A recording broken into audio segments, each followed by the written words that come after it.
Kita akan masuk kepada video bagian kedua terkait dengan pengendalian kondisi lansia, dan video ini akan berfokus pada perubahan kondisi fisik pada lansia. Cakupan materi pada video ini meliputi perubahan fisik yang umum terjadi pada lansia, seperti penurunan penglihatan, pendengaran, kekuatan otot, serta perubahan nutrisi dan kemampuan mengontrol buang air. Kita akan mulai dengan penurunan penglihatan. Bapak Ibu yang saya banggakan, salah satu perubahan yang alami dan yang sering dirasakan oleh para lansia adalah lensa mata menjadi kurang elastis. Kita ketahui bersama bahwa lensa mata itu sebenarnya berfungsi untuk memfokuskan penglihatan. Pada lansia, lensa bisa menjadi lebih keras dan kurang lentur sehingga sulit untuk melihat benda dari jarak dekat. Akibatnya, para lansia sulit membaca tulisan yang kecil serta perlu cahaya yang lebih terang dan sering menggunakan kacamata baca. Itu yang pertama. Yang kedua, terjadi kekeruhan pada lensa atau yang lebih sering kita kenal dengan nama katarak. Katarak terjadi karena lensa mata menjadi keruh. Di antaranya gejalanya berupa penglihatan kabur, silau saat melihat cahaya, serta warna terlihat pudar. Katarak ini merupakan salah satu penyebab gangguan penglihatan yang tersering pada lanjut usia. Yang berikutnya yang sering terjadi pada penglihatan juga penurunan fungsi retina. Retina, Bapak Ibu, adalah bagian dari mata yang berfungsi untuk menerima cahaya. Pada lanjut usia, sel-sel retina menurun sehingga ketajaman penglihatan menjadi berkurang. Apa akibatnya? Sulit melihat hal-hal yang detail, sulit melihat pada malam hari, serta adaptasi melambat pada perubahan cahaya. Berikutnya, perubahan yang sering terjadi juga adalah berkurangnya produksi air mata, sehingga mata lansia menjadi kering. Gejalanya, mata sering terasa perih, gatal, seperti berpasir, dan mudah terjadi iritasi. Berikutnya yang sering terjadi juga adalah melemahnya otot mata. Otot mata seperti yang kita ketahui bersama merupakan otot penggerak yang kalau ini melemah maka kemampuan mata untuk berfokus juga menurun. Akibatnya mata cepat lelah, sulit berfokus lama, serta koordinasi penglihatan menjadi menurun. Nah, Bapak Ibu, apa dampak dari penurunan penglihatan tersebut pada lansia? Yang pertama, risiko jatuh. Ya, jatuh lansia bisa meningkat, sulit beraktivitas sehari-hari, meningkatkan ketergantungan pada keluarga, dapat menyebabkan lansia menarik diri dari lingkungan sosial, serta menurunnya kualitas hidup para lansia tersebut. Nah, itu adalah perubahan kondisi fisik akibat penurunan fungsi penglihatan. Sekarang kita lanjut pada penurunan pendengaran. Bapak Ibu, ada beberapa hal yang terjadi atau yang menyebabkan kenapa lansia itu cenderung mengalami penurunan pendengaran. Yang pertama, karena terjadi penurunan fungsi saraf pendengaran. Ya, saraf pendengaran itu sangat kompleks dan berfungsi membawa suara ke otak yang hal tersebutlah mengalami penurunan.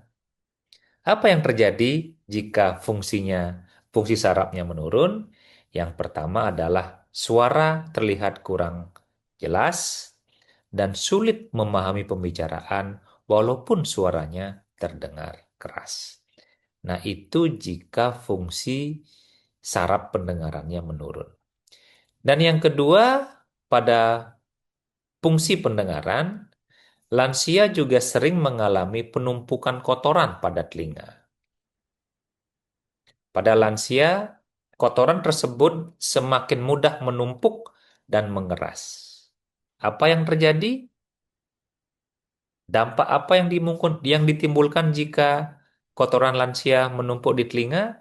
Tentunya yang pertama, telinga lansia terasa penuh, pendengaran makin menurun, dan terkadang disertai dengan telinga lansia yang dikeluhkan berdenging oleh para lansia tersebut.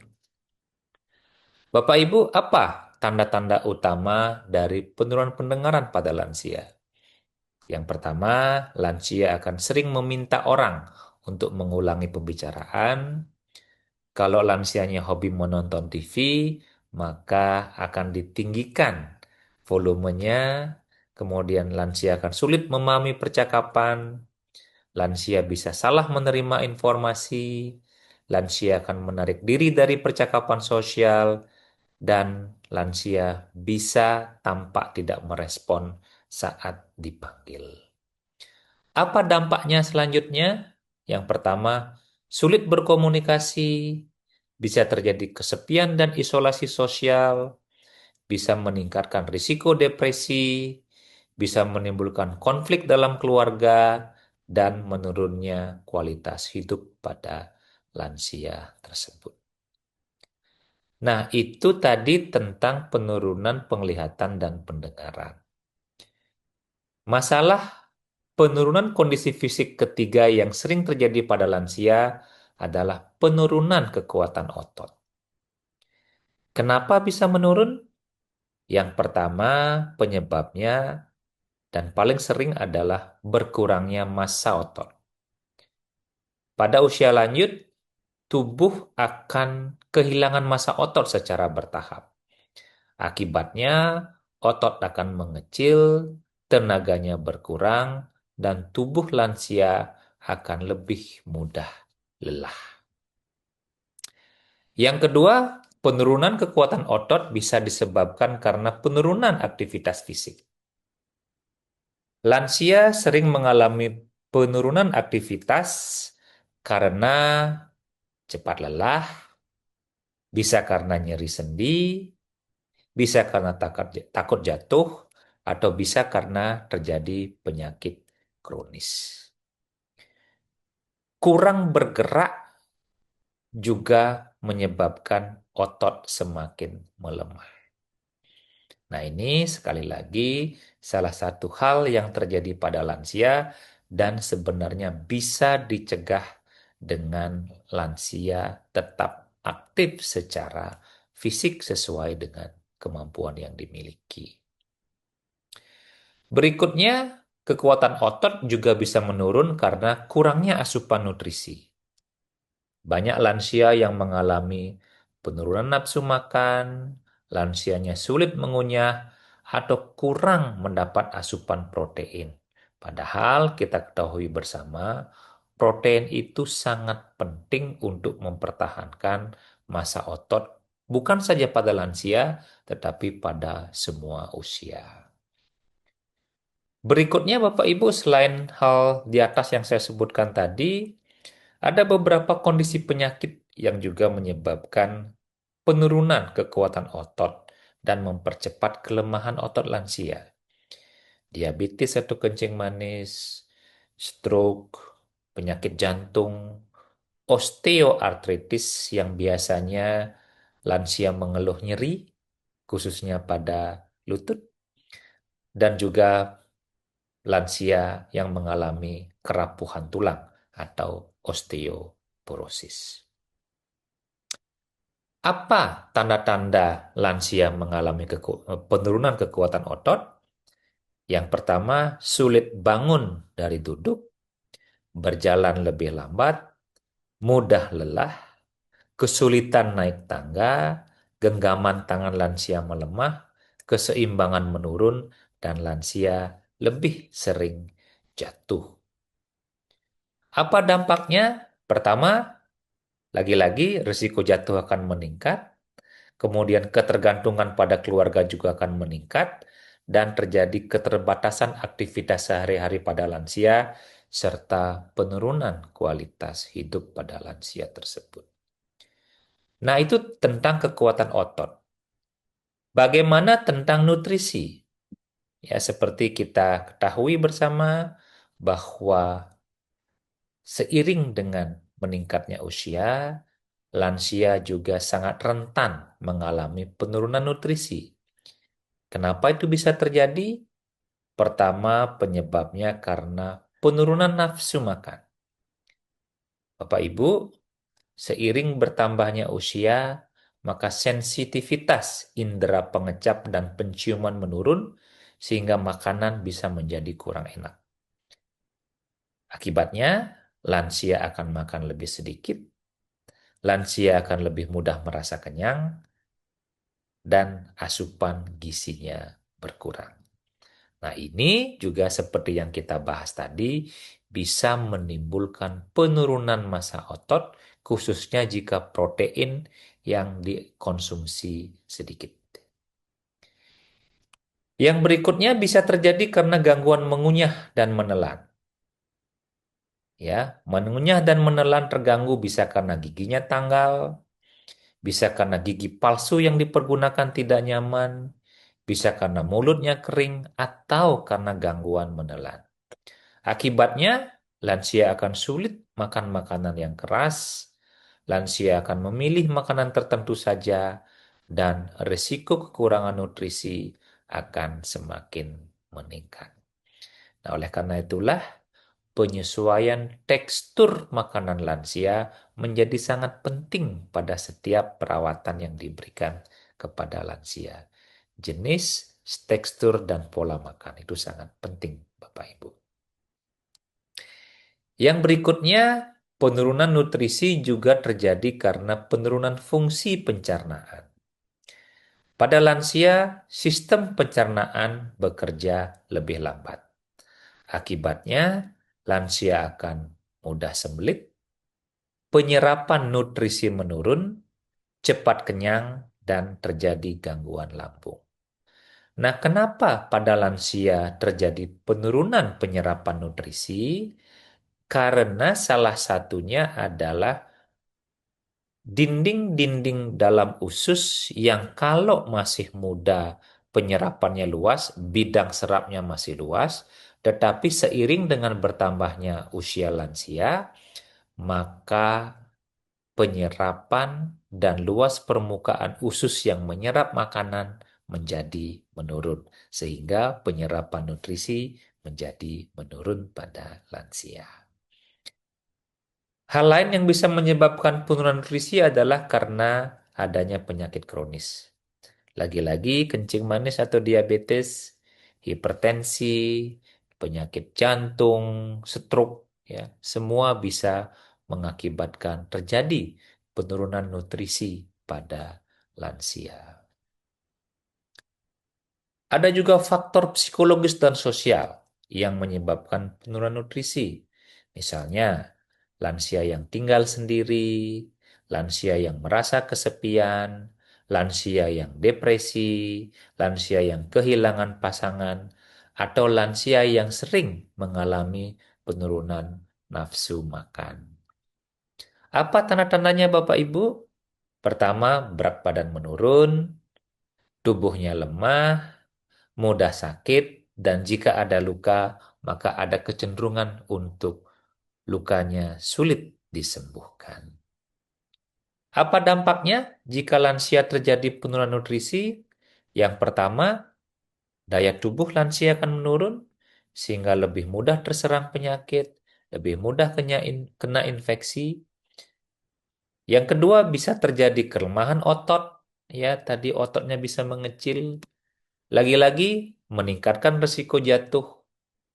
Kemudian jika lansianya sakit, maka lansia akan cenderung penyembuhannya terganggu, ya bisa lambat menyembuhnya, dan bisa menyebabkan penurunan kualitas hidup pada lansia tersebut. Nah, itu tadi terkait dengan penurunan nutrisi. Bagaimana dengan penurunan kemampuan mengontrol buang air? Ini juga masalah yang sering terjadi pada lansia. Orang awam akan menyebutnya lansia mengalami beser gitu misalnya di beberapa daerah istilahnya. Ya, sehingga lansia nantinya tidak mampu mengontrol buang air kecil maupun buang air besar. Dia bisa kencing atau buang air besar di celana, di kamar mandi, kamar tidur, di tempat tidur, dan lain sebagainya. Kenapa itu bisa terjadi? Pertama, karena melemahnya otot dasar panggul. Bapak Ibu yang saya hormati, sebenarnya proses untuk buang air, baik buang air besar maupun kecil itu sangat kompleks. Kita sudah terlatih sedemikian rupa untuk bisa menganggap buang air besar dan buang air kecil itu adalah sesuatu yang otomatis. Padahal sebenarnya sangat-sangat kompleks. Dan salah satu faktor yang menentukan baik tidaknya kita mampu mengontrol buang air besar maupun buang air kecil adalah namanya otot dasar panggul, yaitu otot-otot yang mengatur bagaimana caranya kita buang air kecil dan buang air besar. Jika otot-otot ini melemah, maka kemampuan lansia untuk menahan kencing atau menahan urin dan menahan kotoran atau menahan buang air besar akan terganggu. Pada lansia, otot-otot ini akan melemah dan kontrol terhadap kandung kemih dan usus menjadi menurun sehingga dapat menyebabkan urin mudah keluar atau kencing mudah keluar saat batuk, tertawa atau bersin, dan sulit menahan keinginan buang air.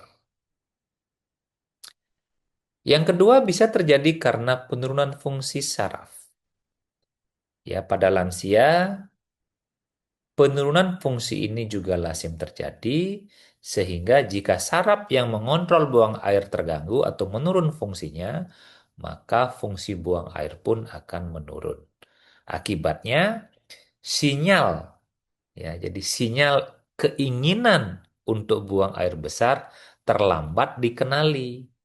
Oleh karena itulah, maka kontrol terhadap buang air menjadi berkurang. Akibatnya, lagi-lagi, para lansia bisa buang air besar bukan pada tempat yang semestinya di toilet. Bisa di celana, bisa di pampersnya, bisa di kamar tidur atau di tempat-tempat lainnya. Kegangguan penurunan atau kemampuan mengontrol buang air ini juga dipengaruhi oleh gangguan pergerakan. Pada lansia yang sulit berjalan, yang mengalami nyeri sendi, yang ototnya lemah, atau yang menggunakan alat bantu untuk berpindah atau berjalan, mungkin tidak akan sampai ke toilet tepat waktu untuk membuang air tersebut. Nah, sehingga lagi-lagi terjadilah eksiden atau kecelakaan, bukan kecelakaan lalu lintas, tetapi kecelakaan di mana lansia tidak mampu mengontrol buang air besar dan kencing atau buang air besar di toilet. Mereka tidak mampu melakukan itu karena secara fungsional terlambat sampai di toilet. Penyakit tertentu juga dapat meningkatkan eh, risiko terjadi penurunan kemampuan untuk mengontrol buang air. Stroke lagi disebutkan, diabetes atau kencing manis, pada laki-laki prostatnya yang membesar atau terjadi infeksi saluran kemih.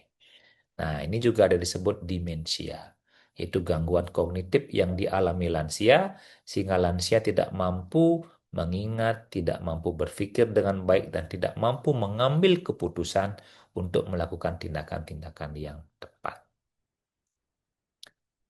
Apa tanda-tanda lansia yang mengalami penurunan kemampuan mengontrol buang air? Yang pertama, sering mengompol. Kemudian yang kedua, bisa saja lansianya tiba-tiba merasa ingin buang air. Kemudian lansianya sering ke toilet.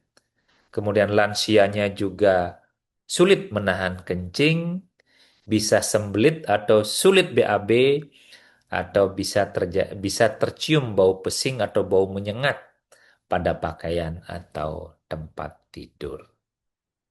Apa dampaknya?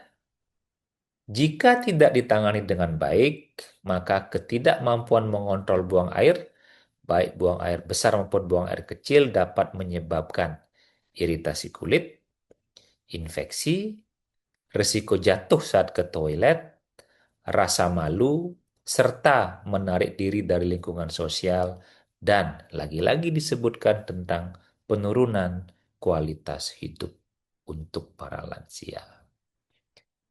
Bapak Ibu yang saya banggakan, itu tadi materi tentang penurunan kondisi fisik yang sering terjadi pada lansia. Seiring dengan bertambahnya usia, maka lansia mengalami berbagai perubahan fisik akibat proses penuaan yang sekali lagi sudah kita bahas, proses penuaan yang alami, bukanlah sebuah penyakit. Perubahan-perubahan tersebut dapat mempengaruhi kemampuan tubuh dan aktivitas sehari-hari. Karena kondisi penurunan kondisi fisik tersebut, lansia dapat juga mengalami perubahan kondisi psikologis, kondisi mental yang bisa nantinya memperburuk juga kondisi fisik tersebut.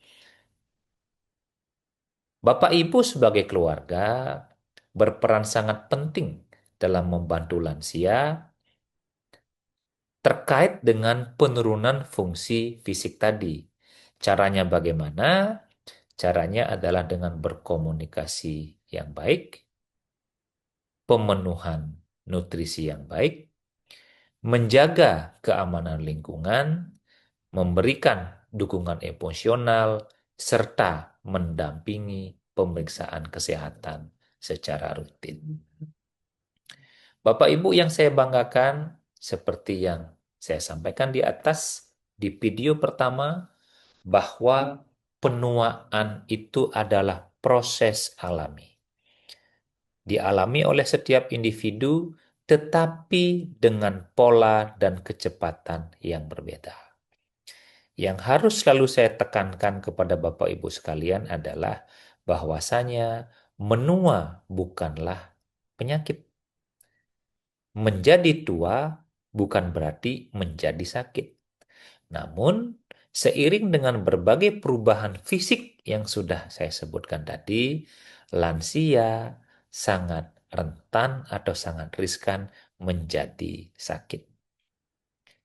Kita sebagai keluarga lansia mampu dan seyogianya dapat melakukan berbagai upaya untuk mencegah lansia menjadi sakit karena penurunan fungsi dan struktur tubuh yang alami tadi.